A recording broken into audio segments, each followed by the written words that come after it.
Assalamualaikum warahmatullahi wabarakatuh. Sampurasun Akang Teteh. Berjumpa kembali bersama saya Anissa Nurul dalam program Beja Antara.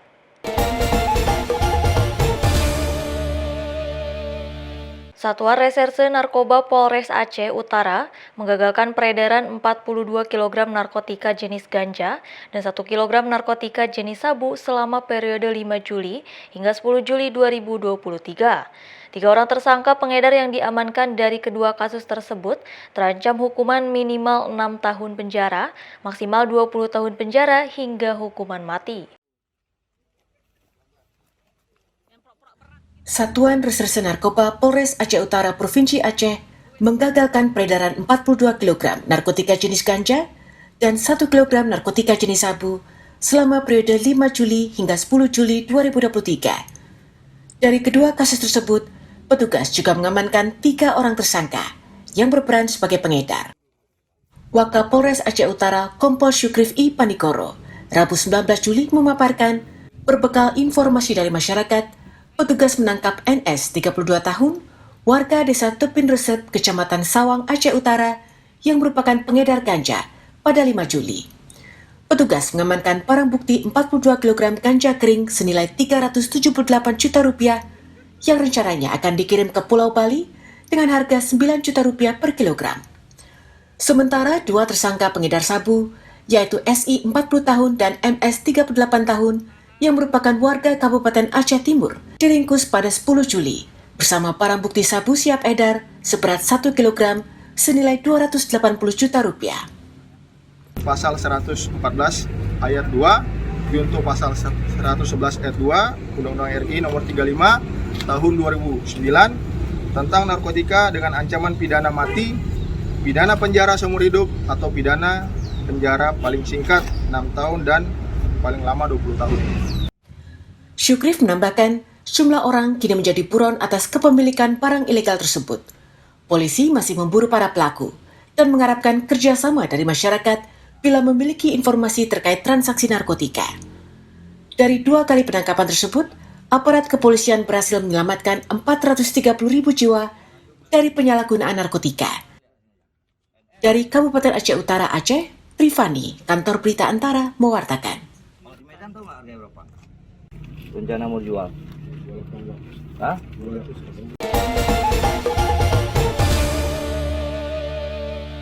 Pemukiman warga di pantai Pulau Bulu, Kota Batam, Kepulauan Riau terbakar pada Rabu 19 Juli pagi.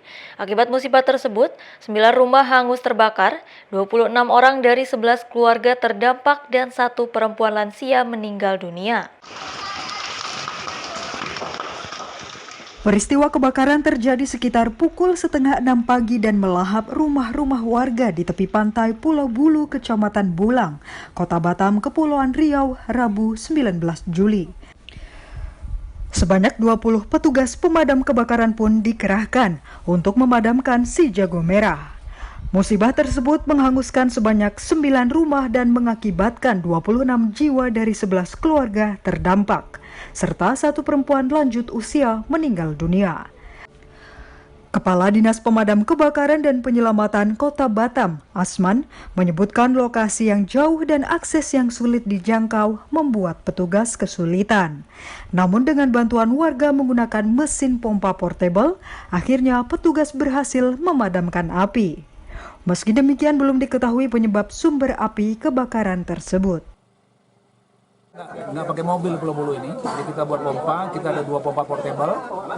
Tadi kita bisa pakai 1 pompa portable, tapi sebelum kita ke sini masyarakat dengan ada pelaku kendaraan, ada masyarakat yang bantu, ada mobil kapal-kapal lain mereka bantu.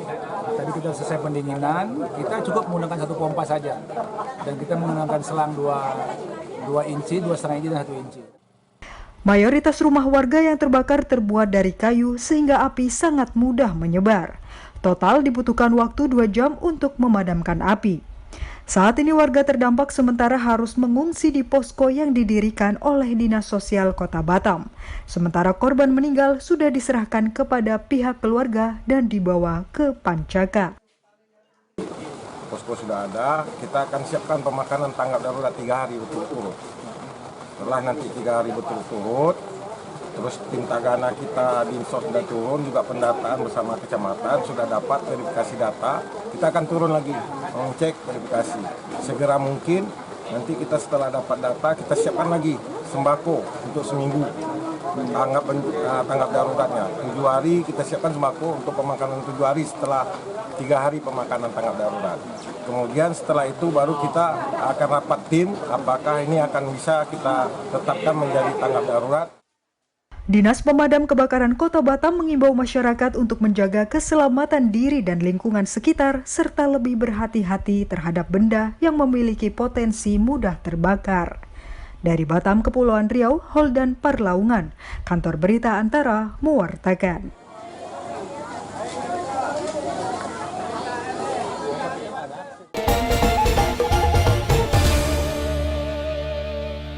Satuan Reserse Kriminal Polres Aceh Utara meringkus 5 pelaku tindak pidana perdagangan orang yang diduga melakukan eksploitasi terhadap anak di bawah umur.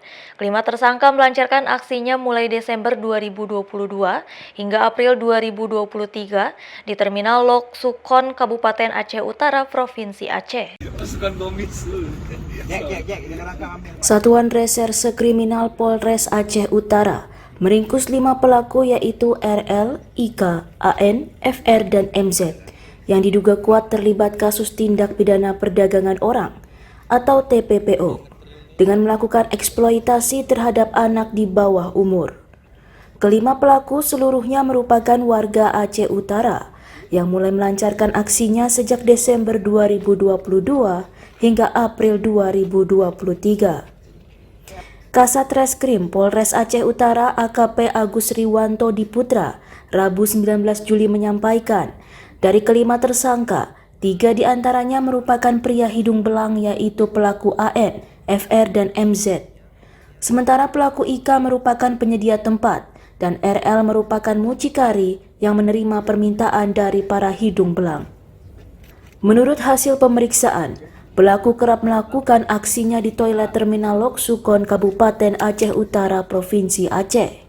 Namun aksi tersebut terbongkar karena korban yang merupakan anak di bawah umur menceritakan kepada ibunya bahwa dirinya telah dieksploitasi oleh pelaku RL.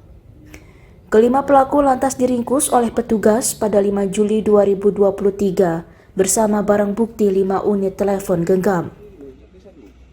Ibunya pun sendiri tidak pernah tahu bahwasanya anaknya ini sering melakukan seperti itu karena ibunya taunya anaknya ini bekerja di kafe.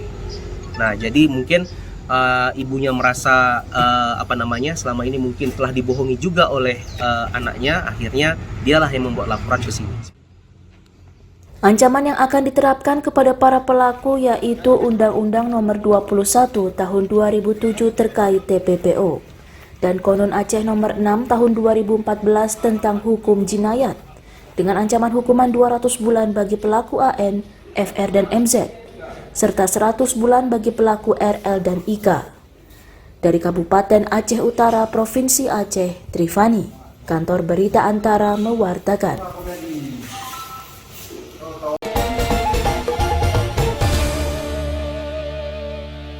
Sebanyak 100 jiwa warga Desa Trieng, Kecamatan Gotgire, Kabupaten Aceh Utara, Provinsi Aceh, terdampak bencana alam angin puting beliung yang menyebabkan belasan bangunan rusak pada Selasa 18 Juli. Kepala Desa Trieng, Sadik Purnama, pada Rabu 19 Juli menyebutkan telah berkoordinasi bersama pemerintah Kabupaten Aceh Utara untuk penanganan awal bencana terhadap korban. Sekitar 100 jiwa dari 18 kepala keluarga di Desa Trieng, Kecamatan Cotgirek, Kabupaten Aceh Utara, Provinsi Aceh, terdampak dari bencana alam puting beliung yang terjadi Selasa 18 Juli kemarin. Total terdapat 18 bangunan mengalami kerusakan, mulai dari berat hingga ringan. Sebagian dari korban lantas mengungsi ke rumah tetangga maupun kerabat. Sementara itu, korban lainnya yang mengalami kerusakan ringan memilih untuk menetap di rumah, menjaga harta benda mereka. Kepala Desa Trieng Sadik Purnama, Rabu 19 Juli mengungkapkan, saat ini pihaknya masih mendata secara rinci nominal kerugian yang diperoleh masyarakat akibat musibah tersebut. Dengan penanganan yang dilakukan, yakni berkoordinasi bersama pemerintah Kabupaten Aceh Utara dalam menyiapkan bantuan darurat dan menyiapkan lokasi khusus untuk warga yang terpaksa mengungsi. Yang pertama sekali kami telah mengevakuasi korban-korban yang memang terdampak berat, dan juga tadi malam sudah kami beri santunan salah kadar mungkin desa beserta Muspika Plus kecamatan tadi malam sudah kami lakukan. Keras suaranya tuh waktu datang ini? Enggak, cuma nangis saja. Ratip, udah itu aja. Ini kira-kira kerugian kakak berapa ini kak? Enggak tahu. Lebih dari 10 juta? Di atas 1 juta. Di atas 10 juta ya. Oke ya. Tiba-tiba kondisi cuaca saat itu gimana nih? Angin, petir, itu aja. Kita waktu kejadian langsung roboh nih keluar atau gimana? Iya, keluar. Meski tidak ada korban jiwa dalam peristiwa tersebut, namun beberapa warga mengalami trauma karena berada di dalam rumah saat musibah itu terjadi. Perangkat desa juga mengimbau masyarakat untuk tetap waspada, mengingat cuaca di wilayah Kabupaten Aceh Utara masih sering terjadi hujan yang disertai angin kencang. Dari Kabupaten Aceh Utara, Provinsi Aceh, Trifani, Kantor Berita Antara, mewartakan.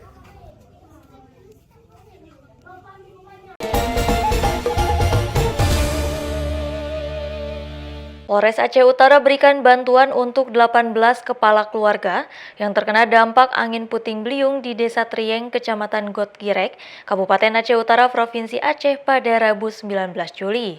Kepolisian juga melakukan penjagaan di rumah para korban yang terpaksa mengungsi untuk mengantisipasi adanya pencurian. Polres Aceh Utara memberikan bantuan kepada 18 keluarga yang terkena dampak angin puting beliung di Desa Trieng, Kecamatan Cokgirek, Kabupaten Aceh Utara.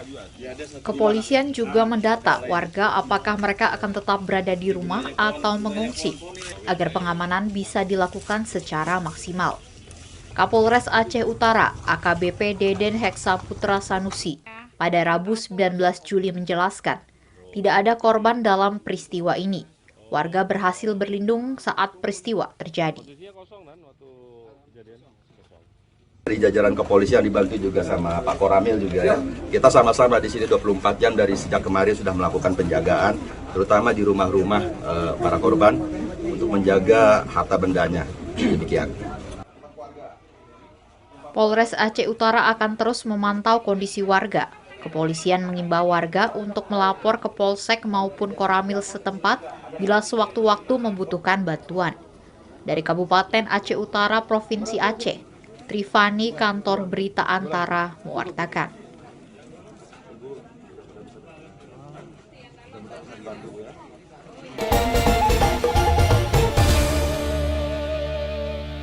Pengurus dan anggota Ikatan Dokter Indonesia Cabang Jakarta Selatan menyelenggarakan beragam pelayanan medis dalam rangka Hari Bakti Dokter Indonesia ke-115 tahun 2023 pada Rabu 19 Juli. Pelayanan medis tersebut diadakan di Rumah Sakit Ali Sibroh Malisi, Jakarta sebagai upaya mengatasi permasalahan kesehatan dan meningkatkan taraf kesehatan masyarakat Indonesia.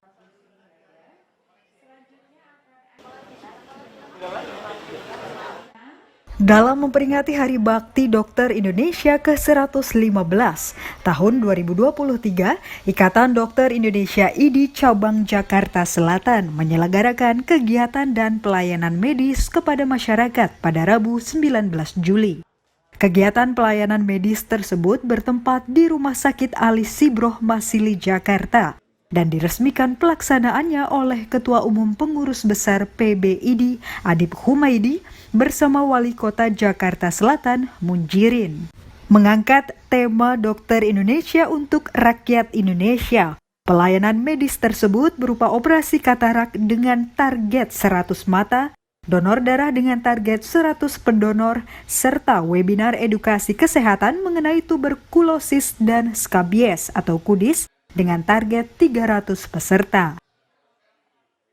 Dan setiap kabupaten kota kita selalu membuat acara-acara sosial mulai dari bakti sosial, donor darah, termasuk ya operasi katarak, bibir sumbing, yang itu semuanya dilakukan dalam satu upaya untuk melihat kebutuhan permasalahan-permasalahan kesehatan yang ada di lokasi atau di daerah masing-masing. Dan kami selalu berkolaborasi dengan pemerintah daerah, dengan pihak-pihak yang kemudian bersama-sama untuk melakukan upaya-upaya kegiatan-kegiatan sosial sebagai bukti bahwa dokter Indonesia itu memang hadir untuk rakyat Indonesia. Di Jakarta Selatan itu kondisinya memang rumah sakit cukup banyak, kemudian kita kerjasama dengan ID Jakarta Selatan juga cukup intens. Jadi kegiatan termasuk yang hari ini dilaksanakan adalah kegiatan yang memang untuk kesekian kalinya dari ID Jakarta Selatan mengadakan bakti sosial untuk sama-sama ngurusin masalah kesehatan di Jakarta Selatan. Jadi kondisinya ya masih terkendali sampai sekarang. Selain di wilayah Jakarta Selatan, kegiatan pelayanan medis ini turut dilaksanakan serentak di seluruh Indonesia. Rangkaian kegiatan Hari Bakti Dokter Indonesia ke-115 ini dimulai sejak 20 Mei hingga menjelang hari ulang tahun IDI 24 Oktober mendatang.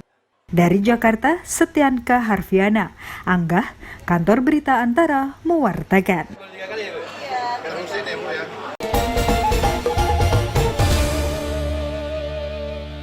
Presiden Joko Widodo mengawali kunjungan kerja hari pertama di Bengkulu dengan mendatangi Festival Tabut pada Rabu malam 19 Juli.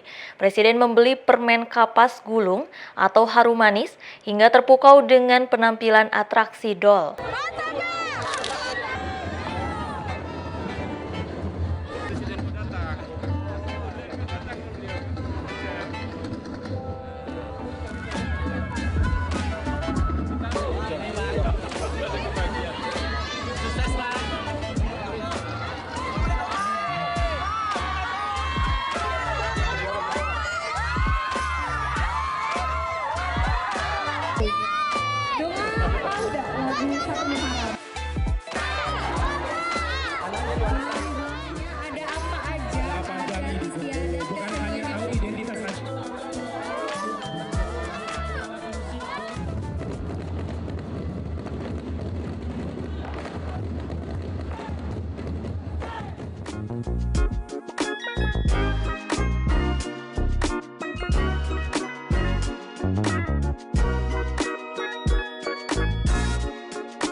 Saudi Tourism Authority atau Otoritas Turis Arab Saudi menyampaikan sejumlah strategi dalam menghadapi lonjakan pendaftar umroh dari berbagai negara khususnya Indonesia. Country Manager Southeast Asia Saudi Tourism Authority, Skazlin Ahmad pada Rabu 19 Juli mengatakan pihaknya telah bekerja sama dengan sejumlah pemangku kepentingan dalam menambah kapasitas dan fasilitas, salah satunya dengan menambah rute layanan penerbangan.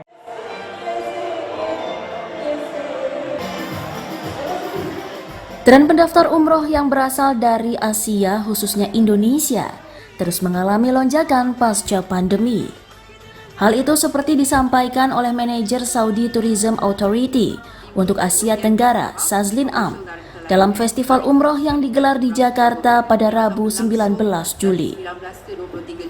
Lanjut Sazlin, untuk itu pihak otoritas pariwisata Arab Saudi telah menyiapkan strategi dalam menghadapi lonjakan pendaftar umroh itu, yakni mulai dari menyediakan serangkaian fasilitas komprehensif untuk menampung para pelaku perjalanan, hingga penambahan atau pembukaan rute penerbangan baru.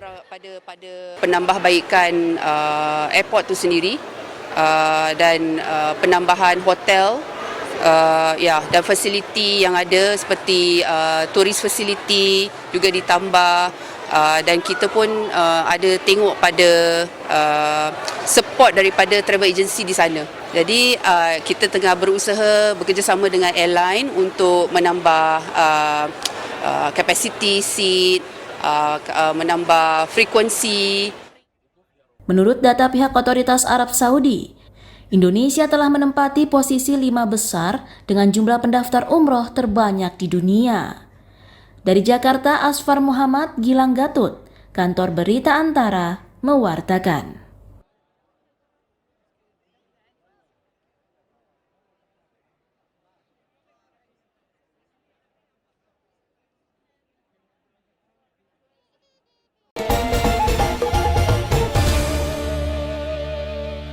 Kementerian Pariwisata dan Ekonomi Kreatif menggelontarkan dana sebanyak 5,7 miliar untuk membangun pusat kreasi destinasi wisata di Kabupaten Toba, Sumatera Utara. Hal tersebut disampaikan oleh Menparekraf Sandiaga Uno saat berjumpa dengan ratusan pelaku ekraf yang tergabung dalam Kabupaten Kota Kreatif di Kecamatan Balige pada Rabu 19 Juli.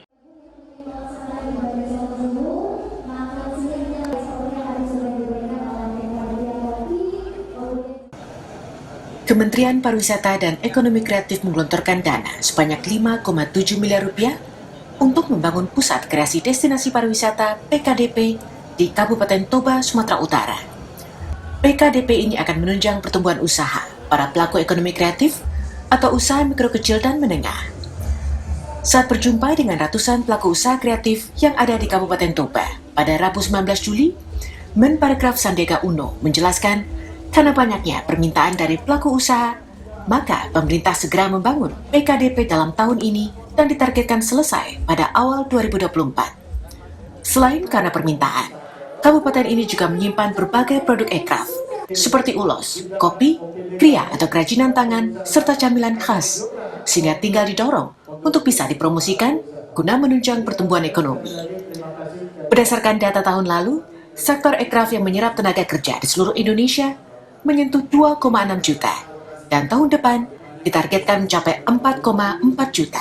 Dari jumlah tersebut, pihaknya menargetkan 15 hingga 19% bisa disumbang dari Kabupaten Toba, selaku salah satu wilayah dalam destinasi pariwisata super prioritas Danau Toba.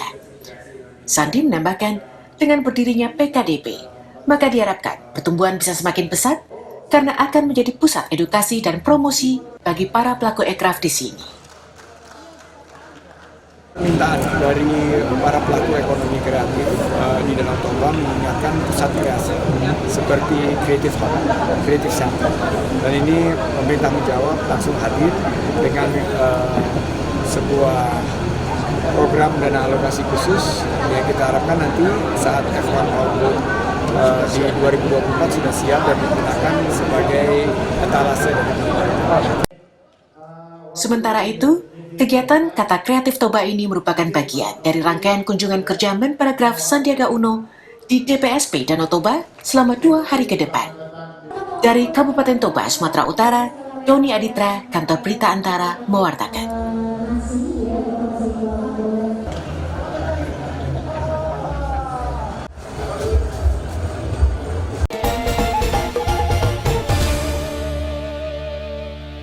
Pesan toleransi antar umat beragama digaungkan untuk memaknai Tahun Baru Islam 1 Muharram 1445 Hijriah di wilayah timur Indonesia seperti Papua dan Ambon pada Rabu 19 Juli.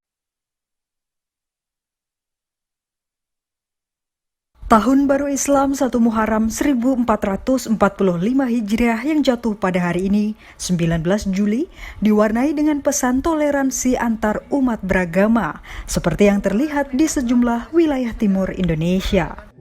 Di kota Jayapura, Papua misalnya, penjabat wali kota Jayapura, Franz Pike, mengajak umat Islam di Jayapura untuk memperkokoh semangat persaudaraan dan persatuan antar sesama umat Islam maupun umat beragama lain untuk mewujudkan kota Jayapura yang aman.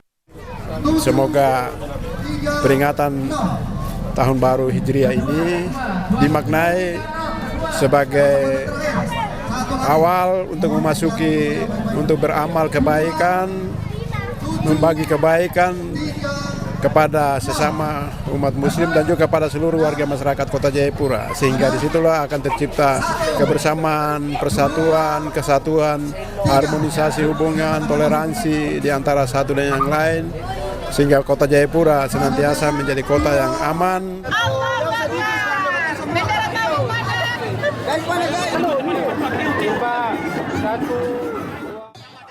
Sementara itu di kota Ambon, Maluku, ribuan warga muslim menyambut Tahun Baru Islam lewat pawai napak tilas yang diinisiasi oleh Kementerian Agama Kota Ambon pada 19 Juli.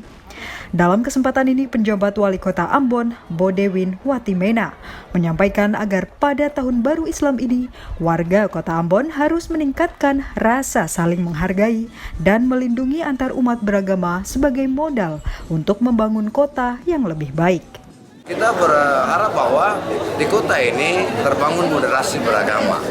Moderasi beragama ini kan kita masing-masing berpegang kepada ajaran agamanya, tetapi secara bersama dalam komunitas hidup sosial kita ini bersaudara saling menghargai satu dengan yang lain. Nah, kami memaknai tahun baru Islam 1 Muharram 1445 Hijriah ini sukacita umat Islam yang juga dia berdampak kepada seluruh umat beragama di Kota Ambon. Melalui pesan ini, umat Islam diharapkan dapat terus menjaga kedamaian dan rasa persatuan mengingat heterogenitas di wilayah timur Indonesia. Tim Kantor Berita Antara mewartakan.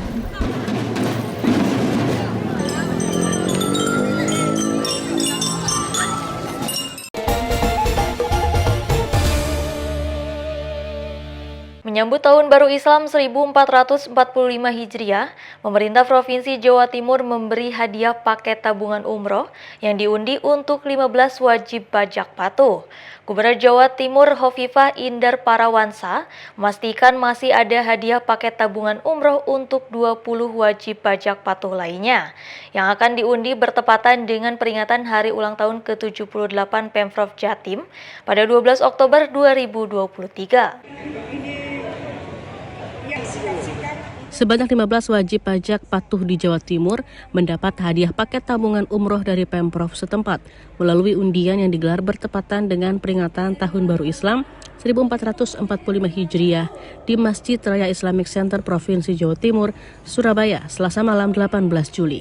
Gubernur Jatim Hovifah Indar Parawansa di sela pengundian mengungkapkan, hadiah paket tabungan umroh diberikan sebagai bentuk apresiasi kepada masyarakat yang taat membayar pajak kendaraan bermotor (PKB). Sama dengan tahun lalu, total sepanjang 2023 terdapat sebanyak 45 paket tabungan umroh bagi wajib pajak patuh. Untuk pengundian tahap pertama tahun 2023 yang dilakukan bertepatan dengan peringatan Tahun Baru Islam 1445 Hijriah dan diberikan kepada 15 wajib pajak patuh. Setahun ada 45, ingatnya insya Allah masih ada 20 lagi bersamaan dengan HUT Pemprov akan ada event pengundian lagi untuk membayar pajak patuh. Dirangkaikan ini sebetulnya. Dorong supaya masyarakat BP juga bisa lebih patuh lagi, kita dorong dengan undian umroh ini. Selama 3 bulan lalu, mulai dari 14 April hingga 14 Juli 2023, Pemprov Jatim menggelar program pemutihan pajak kendaraan bermotor (PKB) yang dimanfaatkan oleh sebanyak 1.223.128 wajib pajak kendaraan roda 2 maupun 4. Pemutihan PKB akan kembali diberlakukan pada 1 Agustus hingga 1 Oktober mendatang, yang diharapkan sedikitnya mampu meraih penerimaan pajak sebesar 500 miliar rupiah. Dari Surabaya, Jawa Timur, Hanif Nasrullah, Kantor Berita Antara mewartakan.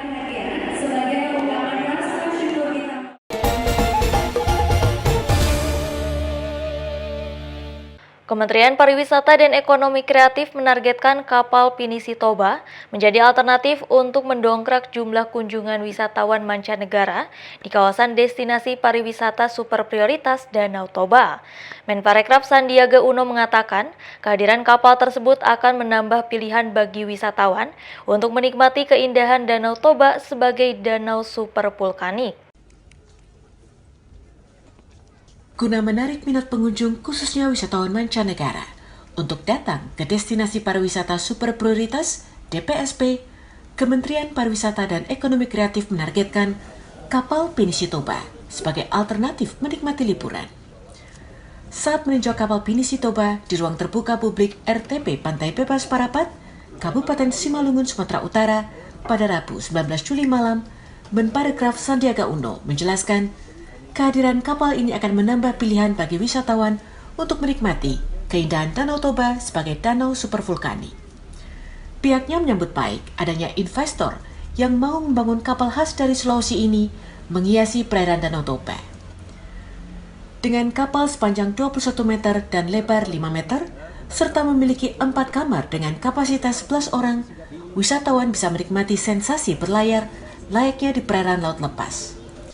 Sandi menambahkan, dengan kehadiran kapal ini, DPSP Danau Toba bisa menyerap minimal 20% dari target nasional sebanyak 8,5 juta wisman. Ke depan, pihaknya juga mendorong para investor untuk menyiapkan skema agar tarif menikmati kapal ini bisa lebih terjangkau. Ini wisatawan mancanegara justru suka karena mereka ingin sensasi yang berbeda. Jadi saya targetkan bahwa dengan adanya pinisi-pinisi yang dikelola secara profesional, maka kunjungan wisatawan mancanegara yang ditargetkan 8,5 juta kunjungan wisatawan mancanegara ini bisa juga mencapai ke Danau Toba. Kapal Pinisi Toba merupakan kapal pinisi yang ada di kawasan Danau Toba dan dikelola secara profesional oleh 7 kru kapal, termasuk koki untuk melayani wisatawan yang berlayar selama 2 hari 1 malam dengan harga mulai 20 hingga 30 juta rupiah untuk 11 orang. Dari Kabupaten Simalungun, Sumatera Utara, Doni Aditra, Kantor Berita Antara, mewartakan.